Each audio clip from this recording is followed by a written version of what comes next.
तेलंगाना में माशी समाजी सर्वे का आगाज हुआ है। 80,000 से ज्यादा वॉलंटियर्स हर घर के आके 75 सवालात सर्वे का फॉर्म है वो भरने जा रहे हैं। ये सर्वे फॉर्म में आप अपने किसी भी चीज को छुपाने के लिए आप पहल मत कीजिए।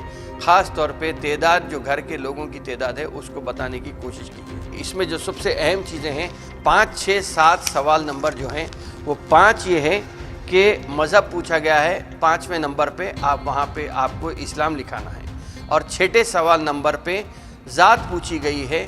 ज़ात में लाजमन तौर पे आपको जो लोग BC कैटेगरी में आते हैं सिवाय सैयद, खान, मुग़ल, मिर्ज़ा को छोड़कर बाकी सब लोग BC लिखा सकते हैं। ये 6ठे नंबर पे हैं।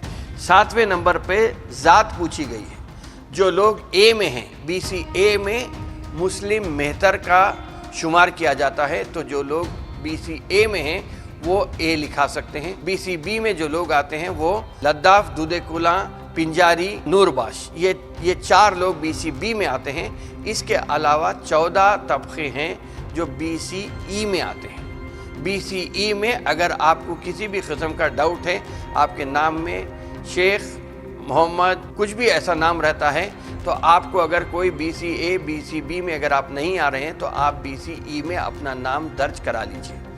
अगर नाम में सैयद हैं या खान हैं तो हो सकता है कि वहाँ ऑब्जेक्शन होगा।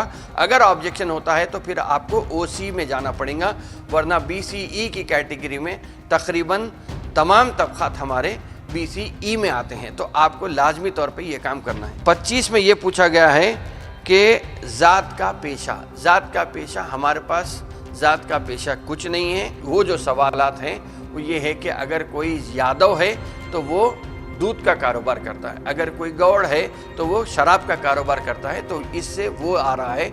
लेकिन हमारे पास ये आपको देख के इसका जवाब देना है, आपके ऊपर इसका इतलाक़ नहीं होता है। लेकिन 26वें सवाल में ये है कि क्या आप अपनी ज़ात के पेशे के हिसाब से काम कर रहे हैं। तो ज़ात के पेशे के हिसाब से जो काम हो रहा है वो मैं अभी जो बात कही है, तो आपको ज़्यादा कंफ्यूज होने की ज़रूरत नहीं है। यकीनन एक तवील पर्चा है सर्वे का, आप आराम से हर आदमी अपना टाइम लेके सोच समझकर जवाब दे सकता है। जिसका घर ज़ाती मकान है आप घर लिखा दीजिए, जब अगर किराए का है तो आप किराए का दीजिए। इसमें होगा ये कि जब डबल बेडरूम के ऊपर बात होगी तो अब ये बात आ जाएगी कि कितने मुसलमानों के पास ज़ाती घर है, कितने के पास किराए का घर है। अगर किराए का घर है तो फिर हम डबल बेडरूम के हकदार हो सकते हैं।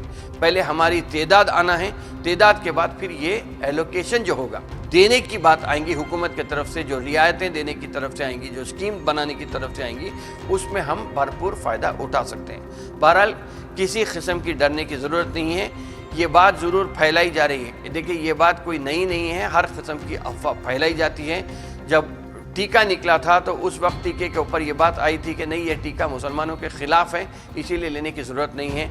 वैसे कोविड का टीका निकला तो भी ये बात आई कि ये भाई हमारे को और कमज़ोर करने के लिए ये टीका निकाला गया। नहीं, ये जो सर्वे हो रहा है ये सब के लिए है, हिंदू हो, मुसलमान हो, SC हो, ST हो, BC हो, सबका सर्वे है। सबके ताल्लुक़ से इंडिविजुअल मालूमात जब जमा हो जाएंगी तो उसी के बाद गवर्नमेंट अपनी चीज़ इस्तेमाल करेगी या स्कीम उसके ऊपर बनाई जाएगी। राहुल गांधी उन्होंने एक जुमला दिया था, जिसकी जितनी आबादी उसकी उतनी हिस्सेदारी। जब हिस्सा हमारे को मिलना शुरू हो जाएगा तो मैं समझता हूँ कि हम फिर से कामयाब हो सकते हैं। इसलिए कि 4% रिजर्वेशन की एक बात आखिरी ये है कि 4% रिजर्वेशन की वजह से इस साल 809 बच्चों को मेडिकल में गवर्नमेंट सीट मिली है। इससे पहले अगर जाएंगे 1 साल पीछे जाएंगे तो हम 750 के करीब लोगों को 4% रिजर्वेशन से फ़ायदा हुआ था।